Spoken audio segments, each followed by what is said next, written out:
Allahumma salli alaihi wa ala alihi wa ashabihi wa ikhwani. Hadirin dan hadirat yang dirahmati Allah Subhanahu wa taala, kita masih bab al-hilm wal anat wa rifq, tentang sikap lemah lembut ya.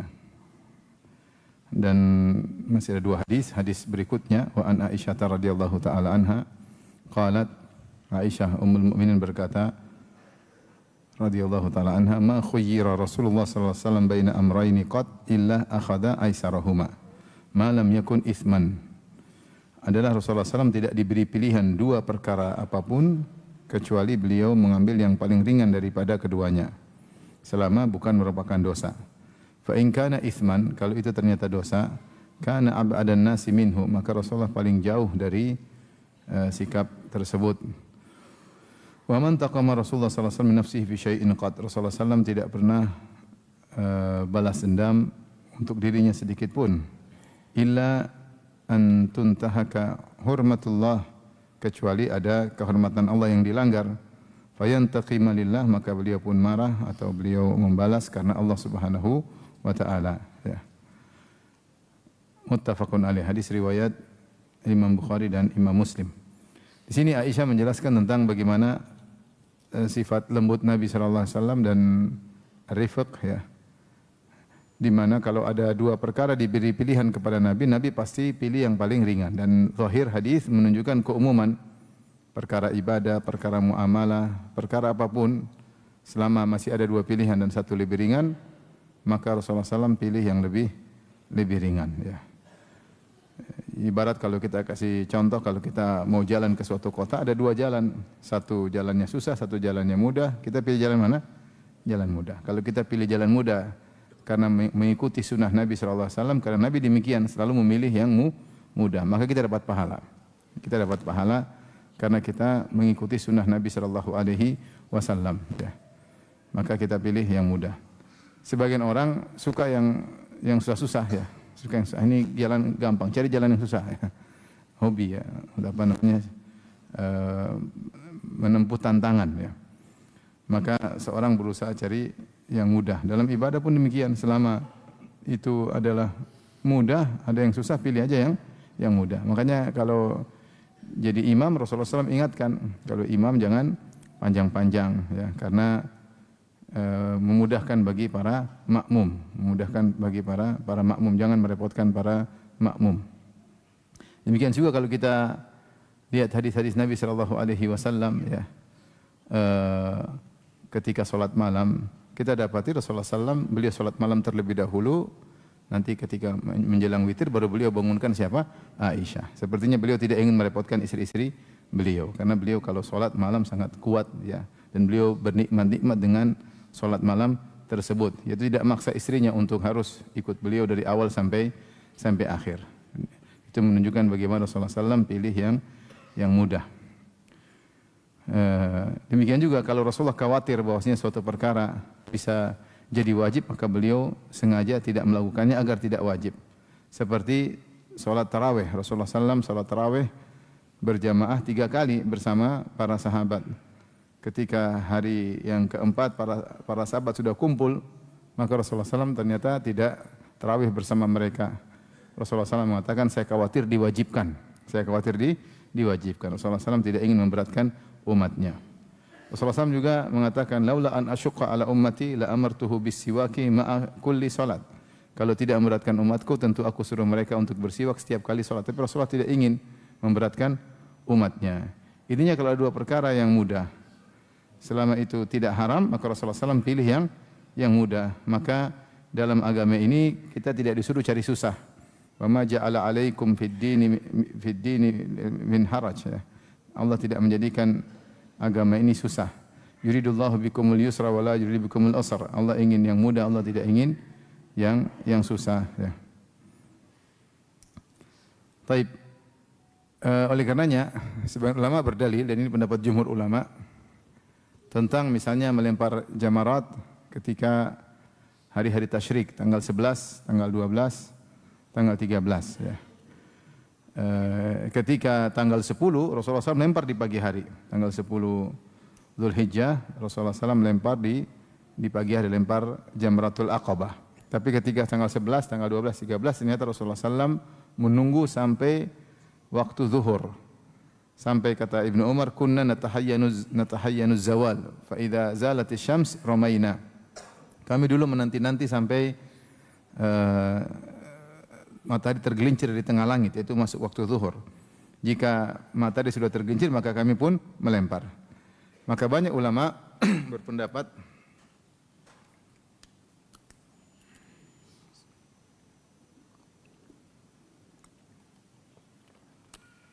jumhur ulama berpendapat bahwasanya melempar jamarat pada tanggal 11, 12, 13 dimulai sejak zawal, yaitu sejak waktu zuhur. Kenapa bisa demikian? Kata mereka, karena Nabi menanti-nanti waktu tersebut. Bahkan Nabi lempar dulu baru salat zuhur. Nabi lempar dulu baru salat zuhur. Terus mereka berdalil dengan hadis ini. Kata mereka, seandainya boleh melempar di pagi hari, Rasulullah tidak akan menyulitkan umatnya. Apalagi yang berhaji bersama Nabi, ada anak kecil, ada perempuan, ada orang tua.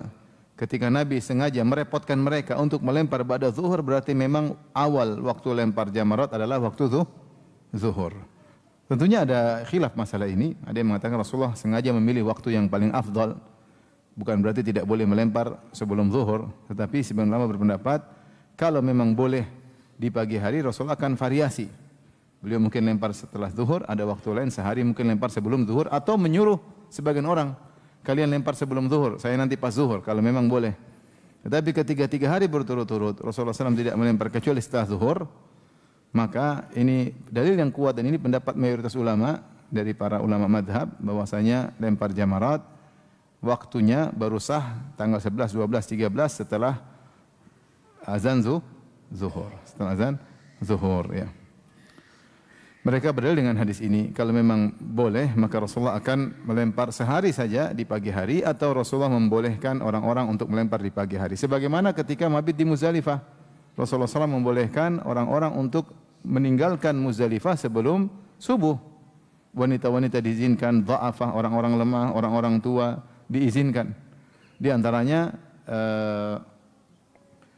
Saudah bintu Zam'ah juga minta izin untuk meninggalkan Muzdalifah menuju Mina sebelum terbit fajar, ya. Sebelum terbit fajar. Rasulullah izinkan, Rasulullah sendiri enggak. Rasulullah sampai pagi, sampai salat subuh di Muzdalifah.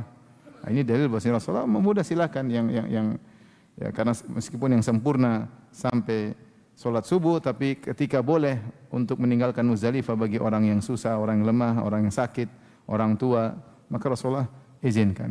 Maka Aisyah ketika menyampaikan hadis ini, dia menyesal, dia mengatakan seandainya saya dulu minta izin seperti Saudah, ya, seperti Saudah, karena wanita sampai subuh repot, ya. Tapi kalau mereka berjalan sebelum waktu subuh, tidak dalam keramaian, jadi lebih mudah.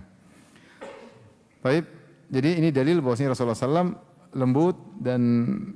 lembut bagi terhadap dirinya dan bagi kaum muslimin, tidak ingin cari susah. Kalau selama bisa mudah, ngapain cari susah, ya. Kalau pengajian ada naik mobil, ngapain jalan kaki? Naik mobil aja. Naik mobil aja. Ya, selama mudah jangan cari susah. Tapi kemudian Rasulullah SAW Aisyah bercerita, "Wa man taqama Rasulullah SAW min nafsihi fi syai'in qad." Rasulullah SAW tidak pernah marah atau balas dendam atau marah untuk membela dirinya sendiri, sama sekali enggak pernah. Illa antun tahaka hurmatullah, kecuali ada larangan Allah yang dilanggar. Fayantaqim lillah, maka Rasulullah pun marah karena Allah, bukan karena dirinya. Muttafaqun alaih. Oleh karena Rasulullah SAW bahkan ketika diracun oleh wanita Yahudiyah, dan itu terkait dengan dirinya, ya, maka beliau tidak menyuruh untuk membunuh wanita Yahudiyah tersebut. Beliau maafin. Beliau tidak membela dirinya sendiri, karena itu terkait dengan apa? Dirinya. Demikian juga ketika beliau disihir oleh lelaki Yahudi, Labid bin Al-A'sam Al-Yahudi, menyihir Nabi sampai Rasulullah SAW tersihir.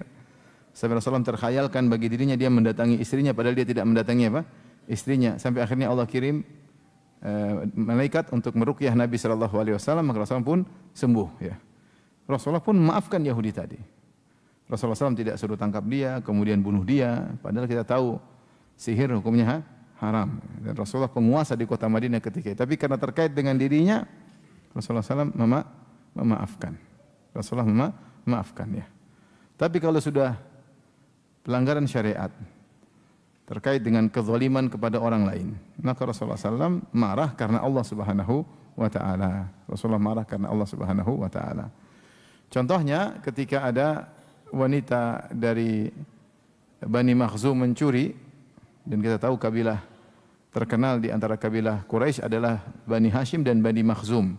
Bani Hashim kabilahnya Nabi SAW, Bani Makhzum kabilahnya Abu Jahal, Khalid bin Walid, Walid bin Mughirah, ya, banyak. Ummu Salamah juga dari Bani Makhzum. Ini dua kabilah yang selalu bersaing dalam kemuliaan, dua kabilah besar. Ternyata ada seorang wanita Bani Makhzum yang mencuri, maka mereka gelisah, akhirnya mereka bilang, coba siapa yang bisa ngomong ke Nabi SAW agar tidak ditegakkan hukum had. Akhirnya mereka bilang, kita ngomongin Usama. Usama adalah seorang yang sangat dicintai oleh Nabi SAW, dia yang bisa menjadi perantara antara kita dengan Nabi. Maka Usama pun sampaikan hal ini, memberi syafaat agar wanita tersebut tidak jadi dihukum had, maka Rasulullah SAW pun marah. Kata Rasulullah SAW, waimullah, lau anna Fatimah binta Muhammadin saraqat laqata'tu yadaha. Demi Allah, seandainya Fatimah bintu Muhammad, putriku mencuri, saya akan potong tangannya. Saya akan potong tangannya karena melanggar apa? Melanggar syariat Allah Subhanahu wa taala. Kalau putriku yang mencuri, saya akan potong tangannya. Kemudian dia mengatakan, sungguhnya yang membinasakan umat-umat sebelum kalian karena adalah jika saraka fihim dhaif aqamu alaihil had. Kalau ada yang mencuri dari orang-orang miskin, maka ditegakkan hukum had. Tapi kalau yang melakukan pelanggaran orang kaya, maka tidak ditegakkan hukum had. Inilah yang membinasakan umat-umat terdahulu. Di sini Rasulullah SAW marah karena ada pelanggaran terkait dengan syariat, terkait dengan orang lain. Sama kalau kita lihat juga dalam kehidupan keluarga, kalau mungkin ada kesalahan istrinya kepada Nabi tidak marah. Nabi tidak marah, tetapi ketika kesalahan tersebut terkait dengan menzalimi atau menjatuhkan hak istri yang lain, baru Rasulullah SAW pun marah ya. Seperti ketika Aisyah memecahkan piringnya Ummu Salamah atau piringnya Sofiyah, maka Rasulullah SAW pun ganti piring tersebut dengan piring Aisyah radhiyallahu taala anha. Ketika Aisyah mengatakan Sofiyah innaha qasirah, sungguhnya dia adalah pendek, maka Rasulullah SAW pun marah. Kenapa? Ini adalah ghibah. Rasulullah SAW marah karena ini adalah ghibah dan terkait dengan kehormatan madunya istri yang lain ya. Adapun jika terkait dengan dirinya, maka beliau memaafkan. Itulah Rasulullah SAW. Ini sulit ya. Bisakah kita belajar untuk tidak marah jika terkait dengan diri kita? Susah. Kita kalau syariat makan enggak marah, kalau diri kita yang marah. Orang mau melanggar silakan, tapi jangan melanggar saya. Tapi Rasulullah SAW sebaliknya. Rasulullah SAW kalau terkait dengan dirinya dia tidak marah.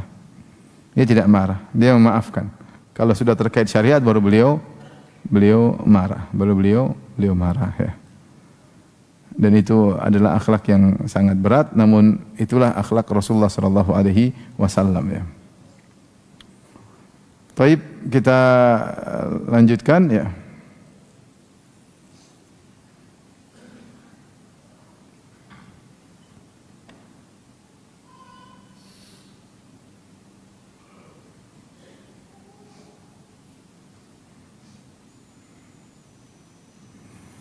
Hadis terakhir dari bab ini, wa an Ibnu Mas'udin radhiyallahu anhu, dari sahabat Ibnu Mas'ud radhiyallahu anhu qala, dia berkata qala Rasulullah sallallahu alaihi wasallam, Rasulullah SAW bersabda, ala ukhbirukum biman yahrumu 'alan nar, maukah aku kabarkan kepada kalian tentang orang yang haram atas api neraka, au biman tahrumu 'alaihin nar, atau orang yang neraka haram atasnya. Tahrumu ala kulli qaribin hayyinin layyinin sahlin, neraka itu haram atas semua orang yang dekat, yang hayyin, yang lembut, yang ringan dan mudah. Rawahu Tirmidzi, hadis riwayat Tirmidzi, wa qala haditsun hasanun. Beliau berkata hadis yang hasan. Hadis ini menjelaskan tentang keutamaan sikap lembut kepada sesama muslim ya. Dan ternyata ini merupakan sebab seorang diharamkan masuk neraka. Rasulullah buka hadis ini dengan pertanyaan, ala ukhbirukum, maukah aku kabarkan kepada kalian? Dan ini di antara metode Nabi untuk menarik perhatian para pendengar, audiens, dengan bertanya. dengan bertanya. Metode Nabi banyak ya, dengan bertanya, dengan membuat hitungan 3 perkara, 5 perkara, 7 perkara sehingga mereka fokus ya. Di antaranya dengan bertanya. Kadang Rasulullah SAW kali kasih teka-teki, tahukah kalian tentang sesuatu yang begini ya, sehingga audiens jadi fokus. Itu di antara metode Nabi sallallahu alaihi wasallam ya.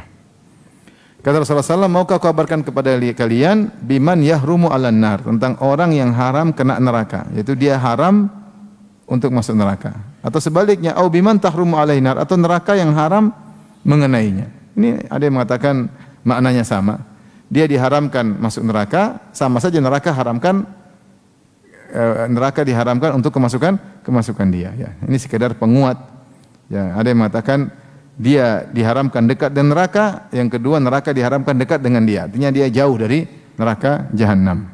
Jadi biman yahrumu 'alan nar, siapa yang haram atas neraka itu haram bagi dia untuk dekat neraka. Au biman tahrumu 'alaihi nar, atau orang yang neraka haram atasnya itu haram neraka untuk dekat kepadanya. Sehingga artinya dia akan jauh dari neraka jahanam. Siapa orang tersebut? Rasulullah SAW menyebutkan 4 sifat. Yang 4 sifat ini sebenarnya maknanya mirip tentang akhlak mulia. Qarib itu dekat, hayyin itu tidak sombong ya, tidak sombong, tawadhu, layyin itu lemah lembut, sahal mudah. Jadi dekat, tawadhu, lemah lembut, sahal mudah. 4 sifat yang maknanya berdekatan, yang menunjukkan akhlak mulia pada diri seorang. Yang pertama qarib, dekat, yaitu dekat, tidak susah ya. Tidak susah dengan dia, tidak susah ketemu dia ya. Bukan orang yang jauh ya, dekat ya. Hayyin tawadhu, tidak sombong ya, tidak arogan, tidak. Layyin itu mudah, lembut sama orang, berkata dengan lembut, bersikap dengan lembut. Sahal, mudah memaafkan, tidak mempersulit orang. Karena ada orang yang susah, mau ditemui susah. Ya, mau ditemui susah ya. Harus lewat ring 1, ring 2, ring 3 sampai ring 7, susah. Mau ketemu susah. Terkadang dia mempersulit dirinya untuk ditemui ya, supaya menjadi suatu yang wow ya. Agar menjadi suatu yang hebat susah ditemui. Metode, salah satu metode, sehingga seakan-akan orang penting, orang tinggi, orang sangat diperlukan oleh masyarakat, diperlukan oleh umat, sehingga sulit untuk ditemui ya, sulit ditemui. Kalau ketemu harus berjarak, tidak bisa langsung ketemu. Kalau mau ketemu harus nunggu sehari 2 hari. Kadang duduk, kadang nggak jadi ketemu ya. Subhanallah ya. Ini gimana masuk dalam hadis ini? Susah. Ya, orang jangan begitu ya. Biasanya kalau pejabat ya mungkin lah ya, pejabat atau artis kayak. Tapi kalau kita ini nggak usah lah gitu lah. Kita ini siapa sih? Ya. Kecuali dia mau ketemu, mau pinjam uang mulu ya jangan, ring 7 bilang. Tapi kalau nggak ada keperluan, ada curhat, ada sesuatu ya, kita juga ada waktu. Nggak usah sok sibuk, nggak usah sok penting, nggak usah ya. Jangan posisikan diri kita seperti itu. Rasulullah SAW tidak demikian. Ya, Rasulullah tidak demikian. Lebih afdal. Siapa yang lebih afdal daripada Rasulullah SAW? Siapa yang lebih sibuk daripada Nabi? Nabi tidak ada yang lebih sibuk dari dia. Rasulullah istrinya 9. Kita 1 sok sibuk ya. Rasulullah istrinya 9 ya. Yang banyak mau dipikir umat, pikir musuh, pikir negara, pikir banyak. Semua dipikir oleh Nabi. Tapi Nabi tidak susah. Nabi tidak jauh. Nabi tidak jauh. Ya. Orang semua masalah datang kepada Nabi SAW. Kullu qaribin hayyin. Hayyin ya tawadhu, tidak sombong, tidak angkuh ya. Memandang orang dengan merendahkan. Enggak. Layyin lemah lembut, ya, kata-katanya lembut, sikapnya lembut. Kalau jabat tangan lembut, tidak keras begini. Lembut, semuanya lembut ya. Kalau orang sapa juga lembut. Kalau berkata-kata di WhatsApp juga lembut ya. Tidak ada arogan, tidak angkat suara, tidak mentang-mentang, tidak menunjukkan keangkuhan dan kesombongan. Orang yang arogan biasanya orang yang sombong karena dia punya backingan yang hebat atau dia merasa dirinya hebat, maka dia ngomongnya kasar, tidak memandang orang depan dia, merendahkan orang depan dia. Tapi kalau lemah lembut, ini pertanda dia tidak sombong dan akhlaknya mulia. Sahal yaitu mudah.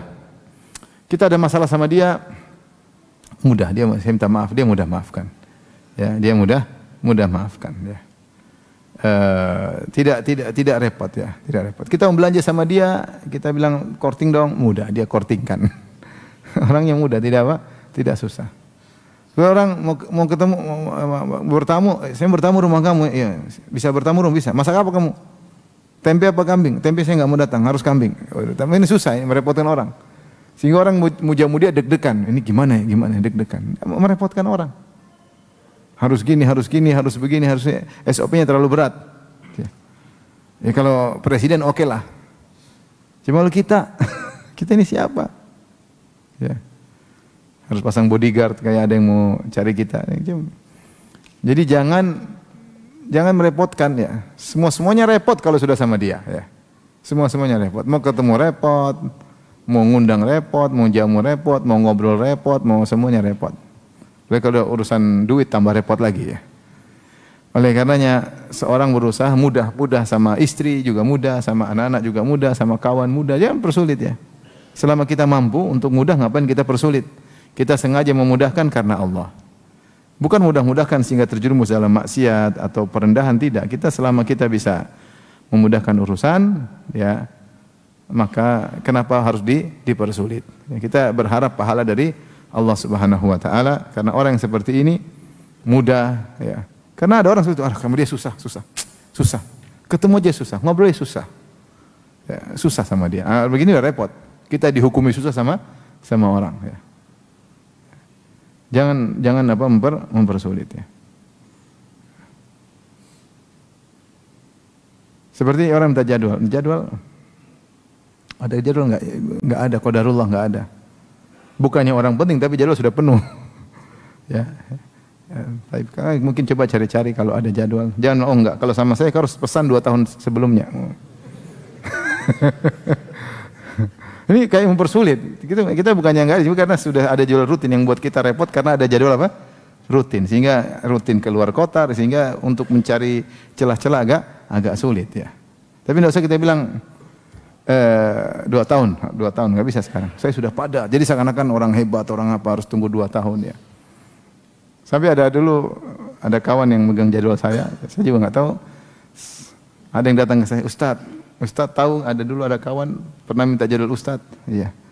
2 tahun lalu. Oh, belum dapat. Belum. Dia sudah meninggal Ustaz. Aduh. Sudah meninggal ya. Terus ada lagi yang minta jadwal dari Palu. Dari Palu dia minta jadwal. Wah, sudah enggak bisa dihubungi. Mungkin udah kena bencana, udah meninggal. Ya, artinya bukan disengaja, tapi memang qadarullah karena kesibukan sehingga artinya kita jangan nyusah-nyusahin. Kalau memang kita enggak bisa ya sudah, kita bilang enggak bisa, jangan juga janji manis bisa ternyata enggak bisa.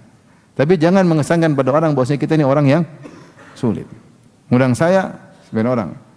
Ngundang pengajian ya, syaratnya harus pesawat bisnis kelas. Subhanallah.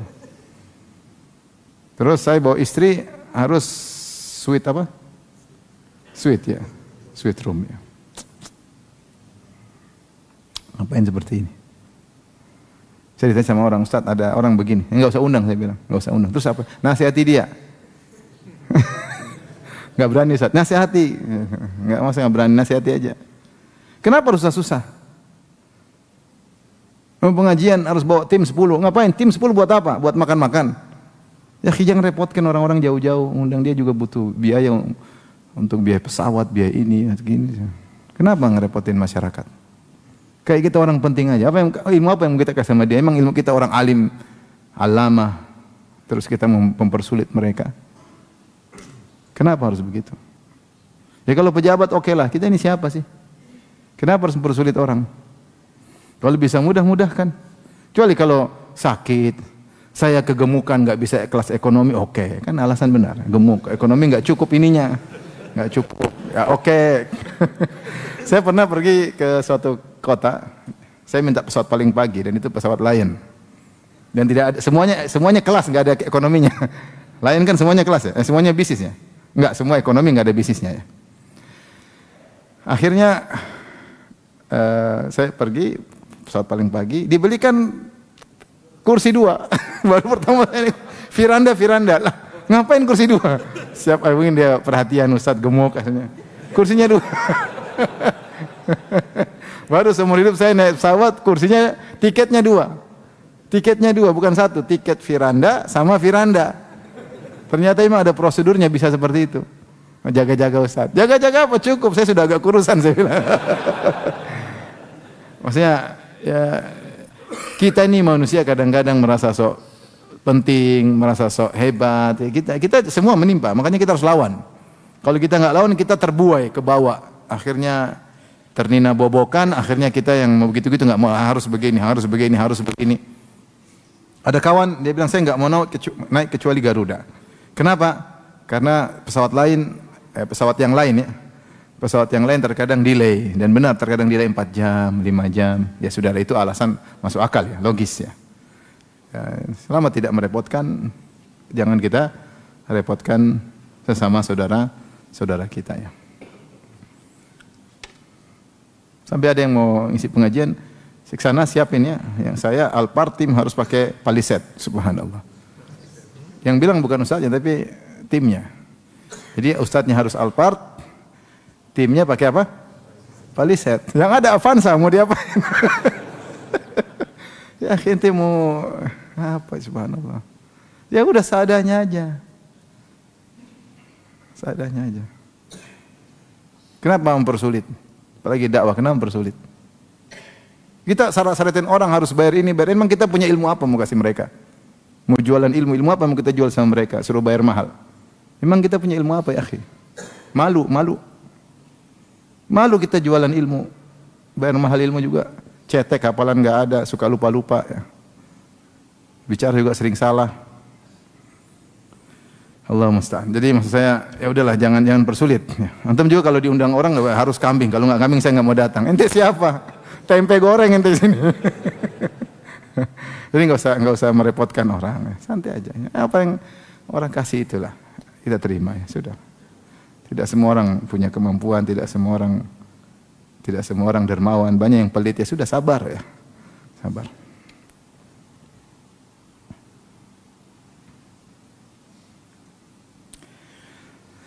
Baik, kita lanjutkan ya.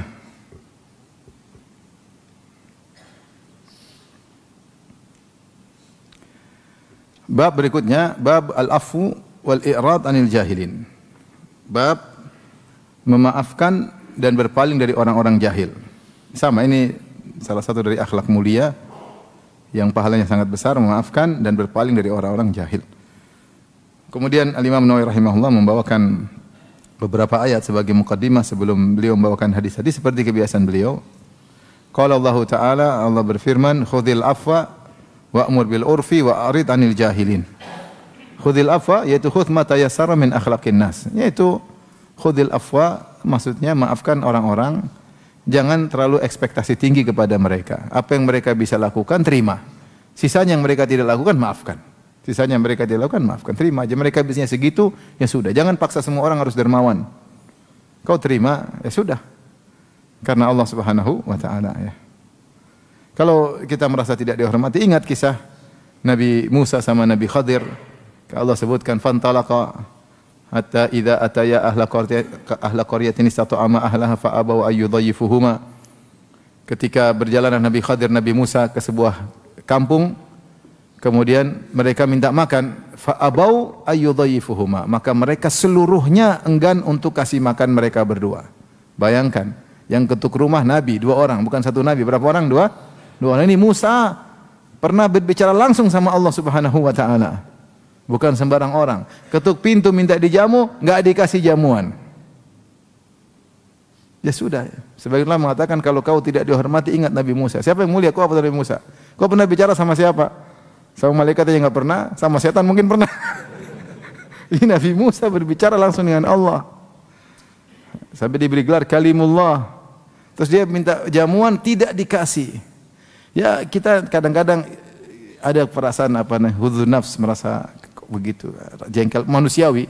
Tapi ketika timbul kejengkelan seperti itu, kita ingat Nabi Musa, Nabi Khadir, mereka sabar ya. Sabar, mereka tidak ngamuk-ngamuk. Tidak bilang kau tahu siapa ini? Ini Khadir, siapa ya? Musa. Khadir siapa saya? Jelasin, enggak kan juga. Enggak juga, bisa aja. Ya udah semampunya orang ya. Kita manusia macam-macam, ada yang kita dermawan, ada yang pelit, ada yang macam-macam. Kita tidak bisa maksa semua orang dalam satu perangai. Itu maksudnya khudil afwa, yaitu khudh ma tayassara min akhlaqin nas. Ambillah yang manusia bisa lakukan. Ini akhlak yang sangat baik sehingga kita nyaman. Kita nyaman. Kita punya tetangga, berharap dalam hadis-hadis tetangga baik, tetangga kita kaya, kita pikir tiap pekan dia kirim nasi kebuli. Ternyata enggak pernah, padahal kaya raya. Setahun penuh enggak pernah kirim nasi kebuli. Ya sudah, terus gimana? Enggak usah bilang, saya tetanggamu loh, enggak perlu. Mungkin ketemu salam di masjid sudah selesai, dia enggak, ya sudah, yang penting alhamdulillah dia sudah salami saya, alhamdulillah dia sudah kenal saya. Ya sudah. Yang dia lakukan kita terima. Demikianlah manusia, tidak ada yang sempurna. Semua di luar dari tidak sesuai dengan ekspektasi yang kita harapkan. Kawan pun demikian ya. Tidak semua kawan harus selalu di samping kita ketika memerlukannya. Terkadang dia juga meninggalkan kita, terkadang dia juga sibuk sehingga kita kasih uzur. Selama ini dia sudah tolong kita, satu kali dia tidak tolong, jangan kita bilang kau tidak setia. Oh, cuma sekali dia salah. Mungkin dia ada uzur tertentu sehingga dia tidak bisa berpihak di sisimu. Ya. Istri pun demikian, namanya istri ya, punya banyak kekurangan. Maka seorang mengerti kalau nasihat, tapi tidak ada yang sempurna di dunia ini. Tidak ada sempurna di dunia ini ya. Ustadz pun tidak sempurna, audiens pun tidak sempurna, kawan dekat pun tidak sempurna. Kita kecewa, jangan. Yang dia bisa lakukan kita terima, yang tidak bisa dia lakukan kita maafkan. Dengan demikian kau akan tenteram hidup ini karena kau tahu kesempurnaan hanya di surga. Kesempurnaan hanya di surga. Kawan tidak sempurna, turidu sahiban la aiba fihi wa hal udu yafuhu bila dukhani. Kau ingin teman tidak ada kekurangannya, apakah ada kayu gaharu mengeluarkan aroma wangi tanpa ada asapnya? Pasti ada asapnya, pasti ada kekurangannya, pasti ada kekurangannya. Wa a'rid anil jahil wa'mur bil ma'ruf bil urfi dan serulah kepada kebajikan. Wa a'rid anil jahilin dan berpaling dari orang jahil. Ketika kau beramar ma'ruf nahi munkar pasti ada orang jahil yang menghalangi, yang mengganggu. Itu suatu kelaziman dalam dakwah. Suatu kelaziman dalam dakwah, tapi jangan kau gubris. Wa a'rid anil jahilin, berpaling dari orang-orang jahil. Dan ini sama seperti sifat yang Allah sebutkan tentang ibadur rahman wa ibadur rahmanil ladzina yamshuna 'alal ardi hauna wa idza khatabahumul jahiluna qalu salama. Dan hamba-hamba Ar-Rahman alladzina yamshuna, yang mereka berjalan di atas muka bumi hauna, dengan tawadhu, Mereka sudah tawadhu begitu, masih ada yang ganggu.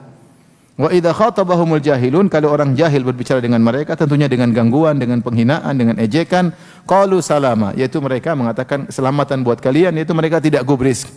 Mereka tidak gubris. Mereka biarkan begitu saja, tidak ditanggapi. Maka ini di antara akhlak mulia, wa a'rid anil jahilin. Jangan digubris. Ada orang jahil menghina, merendahkan. Kapan kita gubris? Kita rendahkan diri kita. Ya, ada orang gila ganggu kita, jangan ikut-ikutan gila, biarin dia gila saja. Selamat gila, saya jalan terus. Ya. Jangan digubris. Kapan kita gubris? Kita menyalahi ayat ini. Akhlak yang mulia mengkonsekuensikan kita, enggak usah kita gubris. Ya sudahlah. Namanya orang jahil, jangan diikuti. Kemudian ayat berikutnya waqala ta'ala, makanya ayat ini disebut oleh para ulama adalah ajma'ul ayat fil akhlaq. Yaitu ayat yang paling mengumpulkan akhlak mulia, ayat ini, surat Al-A'raf ayat 199. Siapa yang menjalankan isi ayat ini, dia akan bahagia. Dia akan apa? Bahagia. Dia akan bahagia, dia tidak banyak nuntut, tidak terlalu ekspektasi tinggi, dia menjalani, dia tahu hidup ini cuma sementara dan tidak sempurna. Kesempurnaan semuanya di surga. Semuanya di surga.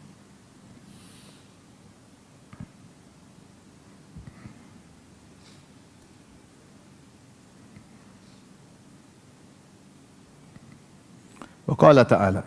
Saya mau cerita satu cerita tapi pengalaman hidup ya. Tapi tolong dimatikan anunya. Jadi waktu ceritanya, saya punya teman-teman dekat beberapa ya. Ketika waktu saya qadarullah ketahuan nikah lagi, subhanallah teman saya enggak ada yang mau angkat telepon. Ada teman yang setia angkat telepon terus, ada yang tidak mau angkat telepon. Saya berbulan-bulan baru angkat telepon. Takut kalau lagi telepon istrinya lihat Ustaz Firanda telepon bisa masalah panjang. Jadi coba bolak-balik enggak ditelepon. Karena kita kenapa? Ternyata semua ketakutan. Tapi saya tidak marah sama mereka. Karena tadi Ya wajar, mungkin mereka lagi dalam kondisi genting, saya berharap saya lagi kondisi begini, ada kawan-kawan saya bisa berbagi cerita, ternyata mereka malah ketakutan. Berbulan-bulan tidak mau telepon balik. Ada apa ini? Nah, tadi, ya itu maunya tidak semua teman kita ya, kita bukannya marah, enggak. Ya, cuma maafkan, wajar. Kalau kita di posisi mereka pun kita mungkin melakukan yang sama. Paham? Makanya jangan coba-coba ya.